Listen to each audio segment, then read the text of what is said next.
नमस्कार प्रिय विद्यार्थियों, आज हम बीए पार्ट तृतीय हिंदी साहित्य प्रथम प्रश्न पत्र में सुमित्रानंदन पंत जी की प्रसिद्ध कविता प्रथम रश्मि का सामान्य परिचय, उसकी भावभूमि के बारे में, उसकी विषय वस्तु के बारे में आज आपको बताना चाहते हैं। प्रिय विद्यार्थियों, प्रथम रश्मि सुमित्रानंदन पंत जी की आरंभिक कविताओं में महत्वपूर्ण कविता है और उनका एक काव्य संग्रह है जिसका नाम है वीणा। इस वीणा काव्य संकलन में ये प्रथम रश्मि कविता संकलित है। इस कविता का रचना काल 1919 है। ये 1919 में लिखी गई कविता है और वीणा पंत जी के एक तरह से प्रथम कृति है, संकलन है, जिसमें इस कविता को शामिल किया गया है। प्रथम रश्मि कविता में प्रकृति सौंदर्य की दार्शनिक विचारधारा देखी जा सकती है। कवि ने यानी पंत जी ने स्वयं इस तथ्य को स्वीकार किया है कि इस कविता ने उसे प्रकृति के साथ अधिक आत्मसात करने की प्रेरणा दी है। पल्लव उनका एक संग्रह है, उसमें कवि कहते हैं कि जिस प्रकृति का दर्शन होता है, यह कविता उसकी पृष्ठभूमि है। अपने आप में देश में ये नवोन्मेष की हल्की ज्योति की तरह से है और पंत जी की इस कविता में आज के मानव को सचेत करने के उद्देश्य से इस कविता की रचना हुई। आधुनिक मानव अपनी स्वाभाविक शक्ति खो दिया है एवं आलसी बन गया है। वह प्रकृति के सानिध्य से दूर रहने के कारण अपने सारे प्राकृतिक गुणों एवं शक्तियों को खो देता है। इसके विपरीत प्रकृति के करीब रहने वाले पशु पक्षी प्रकृति के रहस्यों से पूर्णतः परिचित रहते हैं और कर्मशील जीवन व्यतीत करते हैं। इस कविता के माध्यम से कवि मानव को अपनी शक्ति पहचानने, आलस्य को त्यागने तथा कर्मशील बने रहने का उपदेश देते हैं।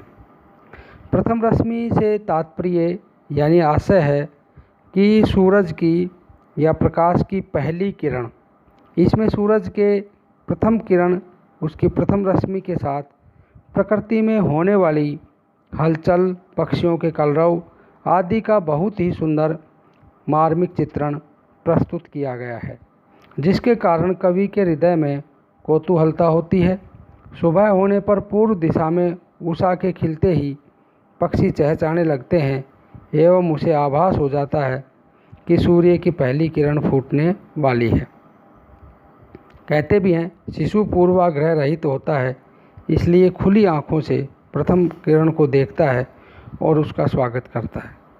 ये प्रथम रश्मि के आभास मात्र से जो सवेरे की जो छोटे छोटे पक्षी हैं उनको कहा है बाल विहंगनी, तो उनके साथ में, उनकी आवाज़ के साथ में सवेरा होता है और उनकी आवाज़ से पूरा नभ है वो गुंजायमान होता है और संपूर्ण सृष्टि है, संपूर्ण प्रकृति है, वो उनकी कलरव से, उनकी आवाज़ से सौंदर्य प्राप्त करती है।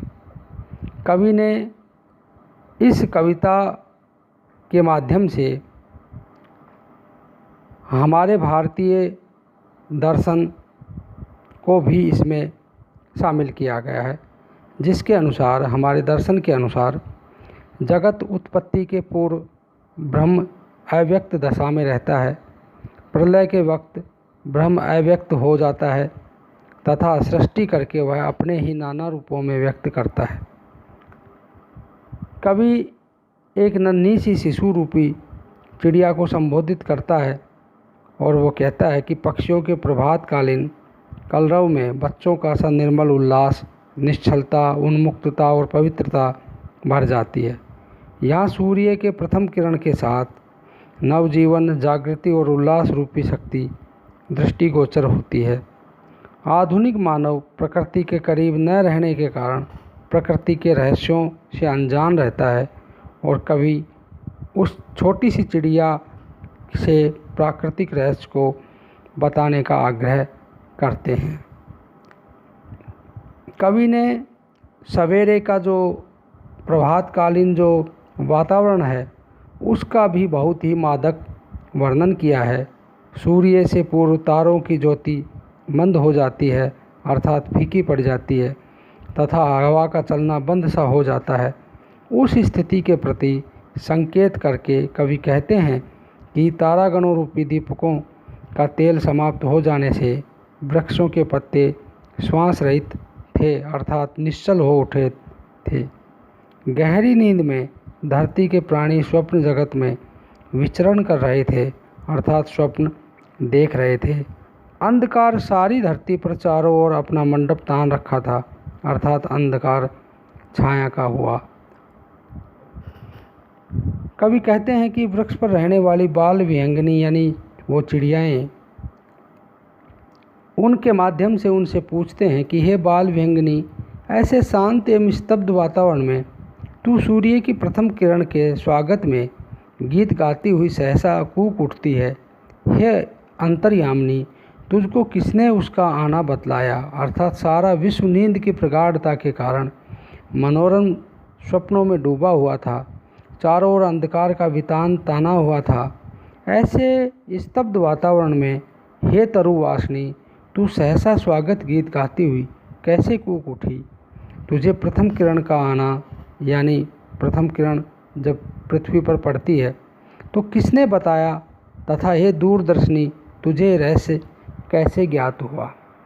कवि ने यहाँ प्रकृति के विभिन्न उपादानों के माध्यम से ब्रह्म मुहूर्त के शांत वातावरण का अत्यंत प्रभावशाली वर्णन किया है। कवि के बालमन की सहज जिज्ञासा ने इस कविता में अद्भुत प्रभाव एवं आकर्षण उत्पन्न कर दिया। अतः इन सारी की सारी जो पंक्तियां हैं, पूरी कविता है, इस कविता में प्रकृति के विभिन्न रूपों और विशेषकर जो प्रभातकालीन जो रूप है उस रूप की विभिन्न अलग अलग जो गतिविधियां हैं, जो प्रकृति और प्रकृति के साथ में जीवों में जो हलचल होती है, उस हलचल को बहुत ही सूक्ष्मता के साथ और विशेषकर रहस्यात्मकता के साथ भारतीय चिंतन, भारतीय दर्शन परंपरा का इसमें झोंक देते हुए बहुत ही महत्वपूर्ण कविता का सृजन किया है। धन्यवाद।